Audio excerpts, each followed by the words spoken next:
Well, I've only got a couple more questions. One, as a songwriter, I mean, you've written, I would say, 140, 150 songs. I don't know, maybe more. Is there Probably a lot more, but that's the ones that have seen light today, I guess. if you had to choose one song that people would instantly think Joey Cape, what song, or if first song for them to hear? No. How about a favorite song right now?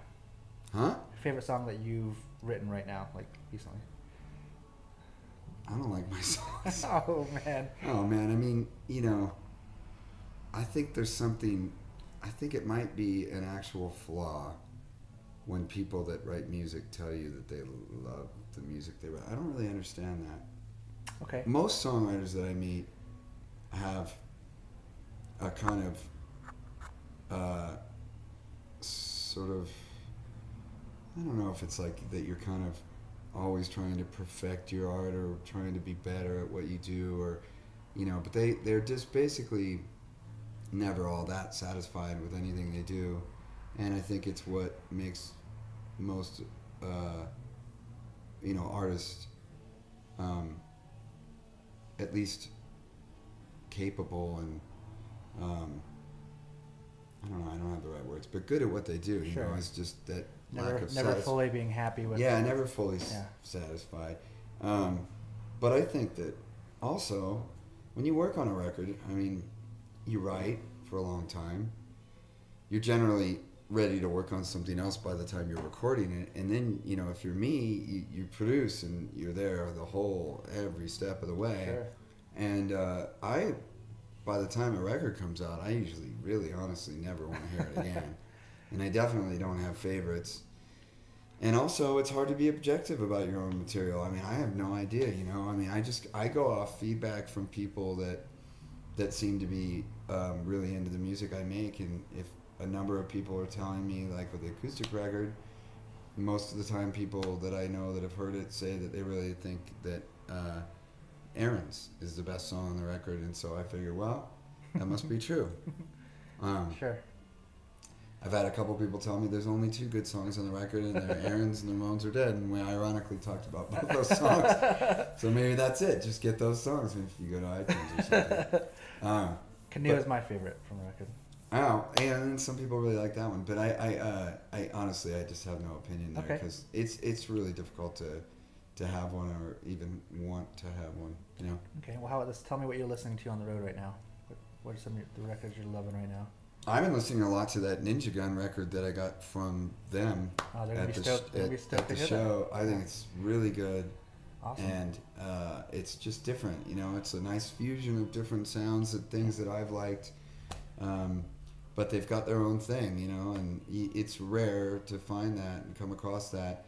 Although I have to say, right now, I think is arguably like one of the best phases that music's had in a long time. Really? Wow. I think there's a lot of great music out there right now. I agree. It's thriving again, and there's a lot of really, really interesting bands and capable players, which really just didn't feel like it was true 10 years ago. It was almost like there was this kind of, I don't know, there was just this big phase all through all that stuff that was mainstreaming, and I won't say anything specific because I don't like saying anything bad about anyone, but it felt like for a while it was becoming a pretty soulless pursuit, for so many people that you were able to hear or heard about.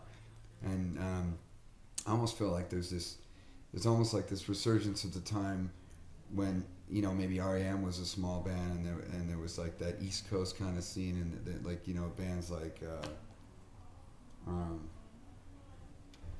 I don't know, Pavement. And, oh yeah, totally. Yeah, and it's just like a lot of really good music coming from everywhere. I agree. Right now, and it's getting oversaturated in a way, but it's a good time. I listen to anything that anybody gives me, and I'll listen to it again if I like it. So that's a lot of music. Yeah. But I was just most recently listening to that Ninja Gun a lot. Awesome. And then I like rock and roll. I listen to the new Danko Jones record a lot. I like it. I mean, it's cool. It's like AC/DC meets Thin Lizzy meets, Kiss. I haven't heard that stuff. So. Oh yeah, it kicks ass. If you want to just rock out with a beer in your hand, like Sounds that fun. dude rules. Yeah. I'm trying to think of what else. I mean, there's so. I mean, there's. Yeah, I don't know. But then I'm always going through retro phase too. You know, there's always like some band that I grew up on that I just kind of decide I'm going to rediscover, and then I just only listening to them. Give me an example. Well, pretty recently I started listening to a lot of Cheap Trick again. Awesome. Yeah, and I don't know, a while before that I had a kind of Thin Lizzy phase going on, and then a while before that giving me the Thin Lizzy bug recently. I know, John's so into Thin Lizzy, man. It's awesome. Yeah. And I love listening to stuff that I grew up on that I haven't heard in years and years and years. It's great. Cool. So, well, I think we're gonna have to wrap up because I think you have to do sound check. But is there anything in closing that you'd like to say, or anything you want somebody to know about you or the album, or just anything in general?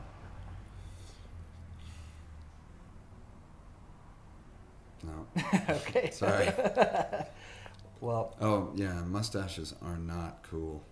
Oh yeah, why don't you tell us about that real quick, because we're gonna have a video of that. There's not much to say about it. It speaks for itself. You know. Yeah. I'm shaving it tonight. Yeah, that's what I was gonna say. You should mention. Yep. Tonight it goes. We finally. plan to have it on video too. Yeah, it's driving me crazy. 4 months I've had this thing, and I do not recommend it. Did you lose a bet? Did you? No, I just get bored. Yeah. And I had a beard for a while, and then it was like, it just felt like everywhere I went, like every kid that was like 18 and could grow pubic hair had a beard. And so I was like, oh, it's kind of bugging me just to be one of these beard guys. But so I kind of turned it into a mustache, and I was rolling it for fun for a while, and then I realized I kind of loved it. And you know, it's a good deterrent. I mean, if you're small like me and you play shows, a lot of times people want to talk to you after the show, and they don't really have any, if they're drunk especially, any kind of issue with just picking you up. And my band has often called me the Joey toy. Yeah. Joey toy, because people like jump on stage and just pick me up and throw me around for a while like I'm a teddy bear, and then throw me. And you know, I have a bad temper, so it's not the best. But you can have piercings or dyed hair or whatever, and nothing's really shocking. When you have a mustache, people are creeped out by it. Yeah. And they don't touch me as much, and I like that. Although, the other night, a girl gave me 2 beers. She said she'd buy me 2 beers if I let her lick my mustache. Huh. And, hey, who am I to argue with, you know, free beer? Hey, man. No, why not? I was just like, that's such a weird proposal. I have to say yes. And it was kind of arousing. But don't tell my wife. Hopefully she will not see this. Really, she loves licking the mustache, man. She'd be jealous. Anyway, shaving it tonight. Can't wait. Awesome. Well, on that note, thank you very much for taking the time to do this, Joey. And thank you. Look forward to hanging out and seeing you tonight. All right. Bye-bye. Bye.